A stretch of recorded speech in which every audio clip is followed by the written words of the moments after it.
Hi, everyone. Welcome to our third week of online learning. We have a busy week this week with quiz 2 due Friday, April 10th by 5 p.m. and then assignment 2 due Sunday, April 13th. So I wanted to walk through that with you guys, and then also I wanted to go over a lesson on statistical inference that's meant to help you with your quiz for this week. So what you're seeing on your screen right now is our on-course page. And you'll see the first item is sports fandom and political attitudes. This is the article for quiz 2, so you can begin reading that at any point. After that is quiz 2. If you open that up, you'll see it's a Word document, and you can just type your answers right into the document, or if you want to type up your responses using a different format, that's fine too. But you're going to upload that by Friday at 5 p.m. So given our new online learning environment, this will be an open book, open notes quiz. So you can open up that quiz at any point and just make sure that you have it completed by Friday. After that, you'll see a PowerPoint that says Statistical Inference. That's what I'm going to be going over during the lesson today, and I just uploaded it to our on-course page as another resource for you. After that, you should see assignment 2. If you open that up, you can download the document, which is the same one that also was part of your syllabus for assignment 2. We've been going over that quite a bit, so I'm sure you've already probably been looking at what's needed for assignment 2. Under assignment 2 is a PowerPoint labeled Descriptive Statistics. In that PowerPoint, I went through all the descriptive statistics that I asked you to calculate for last week. So you'll get credit for attempting those assignments, but I'm not going to grade them in terms of a letter grade there. So if you had any trouble or any questions, please go over this descriptive statistics PowerPoint, see if your answers matched up with my answers, and of course, let me know if you have any questions. One additional thing that I'm asking you to do in assignment 2, you might have noticed, is to create some sort of graph. Ideally, typically I would have been showing you how to do this using our statistical software, but that's not an option at this point in time. So I posted 2 videos onto our on-course page that you'll see right under that PowerPoint, creating a histogram in Google Sheets, for those of you who use Google Sheets, and creating a histogram in Excel. So hopefully you have access to one of those 2 programs, and if you do not, reach out to me and we'll try to figure something out. Also, just note when you're watching those videos, the videos we're using ratio level data to construct their histogram. So if you're using categorical or ordinal, the approach might even be a little bit more simple than what you're seeing in those videos. So just something to keep in mind. And then finally, the last thing you should see is a forum, any questions about assignment 2 or quiz 2 that you think are general questions that might help others. Please post them to this forum, and I will be either responding to the questions right in the forum, or during Wednesday when I log in online, I will be answering questions as well. So if there's any leftover questions or ones that are easier to explain verbally, I will be doing that Wednesday. Just note, I won't be introducing any new material on Wednesday. I'll just be taking questions about assignment 2 and quiz 2 since you have those due this week. So I'm going to begin now by opening up the PowerPoint on statistical inference and beginning this slideshow for you guys. So This is the material drawn from your textbook. And what I'm going to focus on specifically, both here and in quiz 2, is this broader concept of hypothesis testing. So in a way, some of the language and what we're doing here should be familiar. Kind of we've been building up to this point, stating our hypotheses, measuring our variables, talking about collecting samples, and now thinking about, okay, how are we going to actually use statistics to test our hypotheses? So we're getting really to that action level here. So really what we've done before this has brought us to this point, and then everything we do after is going to be building off of what we talk about in this lesson. So first of all, a little bit of a vocabulary review. This vocabulary was also introduced briefly in your chapter on samples. So what we're working with here is statistical inference. The mathematical theory and the techniques for making inferences about unknown characteristics of populations based on samples. So really a fancy way to say that when we collect a sample and we're looking at some aspect of data in that sample, whether it be a descriptive statistic or a comparison, we want to see is that relationship or that data that we're seeing from that sample, will it hold in the general population? Can we assume that what we're seeing would be true in the general population? And how we make those inferences is through statistics. So again, our population, of course, is any set of defined objects that we're studying. So of course that could be people, it could be countries, it could be states, it could be organizations, it could be laws, et cetera, et cetera. And then our sample, of course, is just a subset of those objects. So for most of you in your research designs, you're using some sort of a sample, whether that be a sample of people, countries, states, a sample in some way. So of course we remember that ideally we'd be using a simple random sample, a non-probability sample, but that's not always practical in our real research. So of course we still have to keep in the back of our mind this idea of different sampling techniques and the potential for sample bias. Okay, so population parameters are simply a number that describes some feature of your population. So this could be our descriptive statistics, like what is our population mean, what is the frequency in a particular category, some sort of variable such as that, or some sort of descriptive statistics such as that. Our sample statistic, also called our estimator, is just that same number, but how it's actually calculated in our sample. So we can talk about our sample mean, our sample proportion, etc. Something you might see in your textbook, so I'm going to briefly go over it here, is some of the commonly used symbols we might see. So one, of course, that we've already been seeing frequently is N. N is our number of observations. I've pointed out to you guys before, when we're looking at a regression table or some other table, we often see N equals, and of course that's our number of observations. Now there are symbols that you've seen me use before and that we're going to see moving forward is X, the x-axis used to describe our independent variables, and Y for our dependent variables.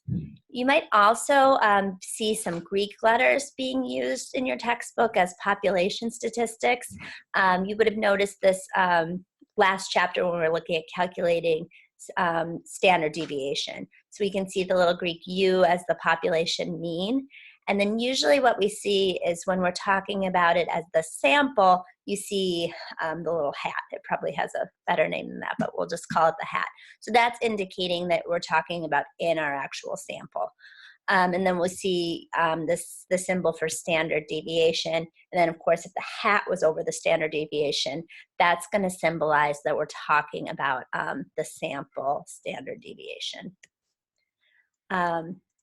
So what we're going to be talking about next is hypothesis testing. So how can we take these empirical claims that we're making and translate them into specific statements about a population that we can then confirm through probability theory? So again, what's the probability that this relationship would hold in the general population? So again, um, we're going to try to estimate what's true in the population from what we're actually able to look at in our sample. So we're going to have sample estimators or some sort of numerical representation of our sample that we're then going to surround with what we call confidence intervals. So we've talked about this a little bit before in the sampling chapter, that when we say, for instance, that that we expect that that Trump is going to get 45% of the vote, that's going to be surrounded by some sort of confidence interval, because that was determined from a sample of potential voters. But what does it look like? What is that number likely to be within the general population? Probably plus or minus 2 or 3% of points. Okay, so what I'm going to do now is walk through slowly the different steps in hypothesis testing. And again, all of this comes out of your textbook. I just want to walk through with a specific example to try to make it a little bit more illuminating for you. So we always start our hypothesis testing with a specific proposition or verbal claim. So again, this is just how we've in general been talking about hypotheses. It's, what is the relationship you expect between your independent variable and your dependent variable? So I'm just using an example of something I would be likely to look at in my own research. And I wrote, hypothesis 1, juries are more likely to sentence men to death than women. And that just means in Latin, all things being held equal. So controlling for other factors, juries are more likely to sentence men to death than women. So in this example, I would think of the dependent variable is the likelihood of receiving a death sentence, and the independent variable of interest is gender in this particular example. So the next step is to state a null hypothesis. And we do this both in words and in symbols. So putting this into symbols right now, I put P1 equals the percentage of men sentenced to death. And I just chose to make P1 the percentage of men, but it doesn't matter. It's just I got to choose how I label whether that was men or women. And I put P2 equals the percentage of women sentenced to death. So again, with the idea being it's something that I can look at in a particular data set, the percentage sentenced to death. So given my example, I thought a percentage made sense here, but you could be looking at a difference. You could be looking at a difference between averages. It just all depends on your research project. But the null hypothesis here, the null hypothesis is always represented with H in the little 0. My null hypothesis is P1 equals P2. So the null hypothesis would be there's no gender effect. I expect no difference between men and women. So usually your null hypothesis would be something of that nature. If you were expecting an effect, your null hypothesis is you would expect no effect. In regression analysis, which is of course what we're often seeing in articles in political science, our null hypothesis would be beta equals 0, which is what I have represented there. So the beta coefficient is going to show us the change in X, our independent variable, given a 1 unit change in Y. So that the regression analysis is allowing us to look at the relationship between two variables, simply put. So if that beta equals 0, that represents no relationship between the two variables. So in a regression analysis design, my null hypothesis would be beta equals 0. I expect no relationship between the variables. So the next step in our hypothesis testing is to specify our alternative hypothesis.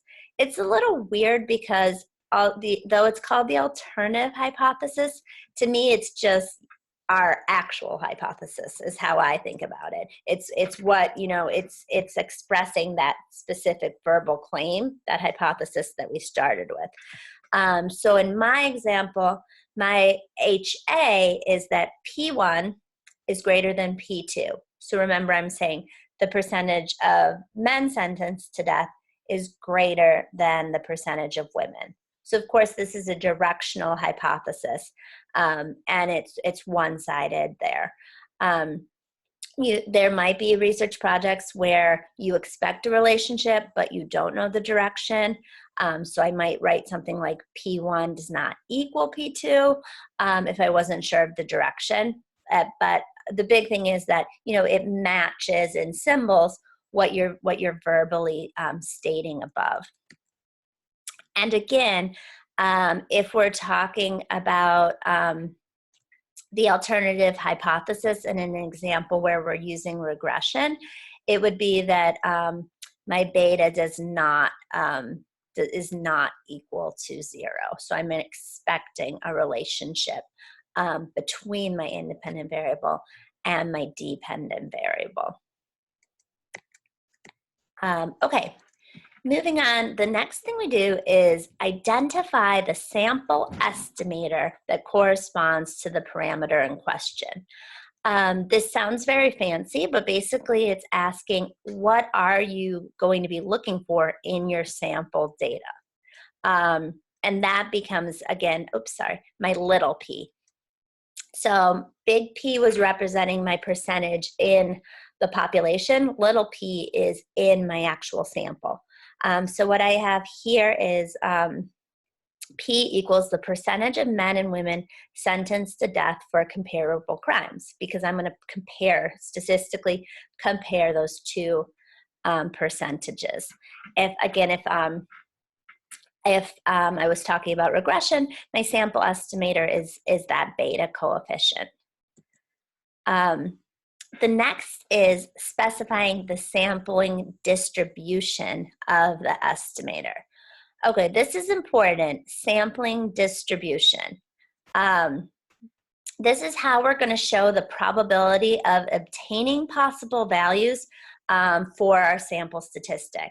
So again, this is asking, do we really see an effect, in a true effect, or is the difference only by chance? So there's different sampling distributions that we could be dealing with. And the sampling distribution that you choose for your research design is based off the sample size. So some examples of different sampling distributions are the normal distribution, the t distribution, chi-square, and the f distribution. And again, our choice in those different distributions is based on the sample size. And hopefully this will be clear in a second. But basically, the logic is as our n increases, our sample estimator will get closer to that of the true population. So that affects how we're going to use the standard error. Okay, so the two big ones we're going to see in political science in this course is the normal distribution and the t distribution. So again, we can see that our choice between looking at the normal distribution or the t distribution is based off of the size of our sample. So n, if our number of observations is greater than 30, then we're dealing with the normal distribution. If our n is less than 30, we would be dealing with the t-distribution. Knowing your sampling distribution is extremely important because that tells you, again, with our next step, what test statistic to calculate. So will we be calculating a z-score for the normal distribution, or will we be calculating a t-statistic because we're dealing with the t-distribution? Okay, then we're going to make what we call a decision rule based on probability. So again, what's the probability that you saw a difference when there really was no difference? So what that would mean is we would incorrectly reject the null hypothesis. So we saw a difference, but in real life there was no difference. So in the social sciences, we want to be, pretty confident. We don't want to incorrectly reject the null hypothesis, which is a fancy way for saying that we say that there's an effect when there's really no effect. We'd rather err on the other side. So in social science, we use the distinctions of 0.05, 0.01, 0.001. And those are those p-values that you've seen before potentially in articles. So if the p-value is 0.05, we're 95% confident that there really is an effect. 0.01, 99%, 0.001, 99.9%. Confident that we're not just seeing this relationship due to chance. So that's our decision rule. Sorry, I said this. As the number becomes smaller, your confidence is greater, as I just stated. And you decrease the likelihood of what we call a type 1 error, which again is accepting the alternative hypothesis or incorrectly rejecting the null hypothesis. So here's a little table, because whenever I say those, it's a little bit hard to understand. But if we reject HO, if we reject our null hypothesis, we're saying that there is an effect. But if in the real world there is no effect, that would be this category. That's a type 1 error. And what we really want to avoid are those type 1 errors. And we think that it's kind of in some ways more acceptable to accept the null hypothesis, that we're not sure there's an effect, even if there would be. That'd be a type 2 error. We would rather avoid this idea of a type 1 error in political science. Okay, so then the next thing we do is called define a critical region. Which is kind of how are we going to decide what would be a probable result and what's an improbable result. So that sounds very fancy, but it's really just thinking about, okay, in this particular example, if I have a 0 within my confidence interval, or if P1 is just greater than P2, so the percentage of women is greater, then I can't reject my null hypothesis. So that'd be no effect. So again, in regression analysis, if a beta of 0 is within the confidence interval that we're creating around our data, then we will have to reject our alternative hypothesis. We would say we accept our null hypothesis. We can't say that there's an effect. So what we were just walking through is kind of the theory behind hypothesis testing. So kind of in theory, we're making all of these choices before we even begin to work with our data. So now let's get into kind of the nitty-gritty of what this really looks like when we have our data before us. Okay, so I would begin, if this was my own data, I'd be collecting a random sample of again, this would be no death penalty decisions in my example, and then I would calculate my sample estimator. So in this example, I'm looking at the difference in percentages. So in my sample, I'm just making this up too, this data just in case you were curious, my percentage of men sentenced to death was 0.42, 42%, women was 26%, so that difference in proportion I'm seeing then is 16%. So just looking at my data, you can see that the descriptive statistics here, these percentages, they're giving me the outcome I expected. But this is a sample, so I have to walk through all the next steps to make sure that I think that would really hold in general. So what I need to do is calculate the appropriate test statistic. So the test statistic is going to be usually some sort of sample estimate minus a population parameter divided by a standard error. And again, standard error is the standard deviation in our sampling distribution. So that's why we spent so much time last week talking about standard deviation.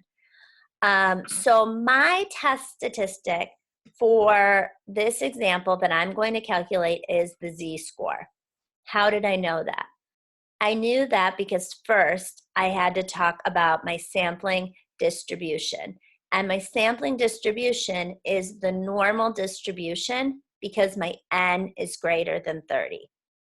So anytime the n is greater than 30, it's going to be normal distribution and you calculate a z-score. The z-score is the beta coefficient divided by the standard error. So remember, we've been looking a little bit in class at tables summarizing regression analysis. And in a table, usually the first number we see after each variable is the beta coefficient.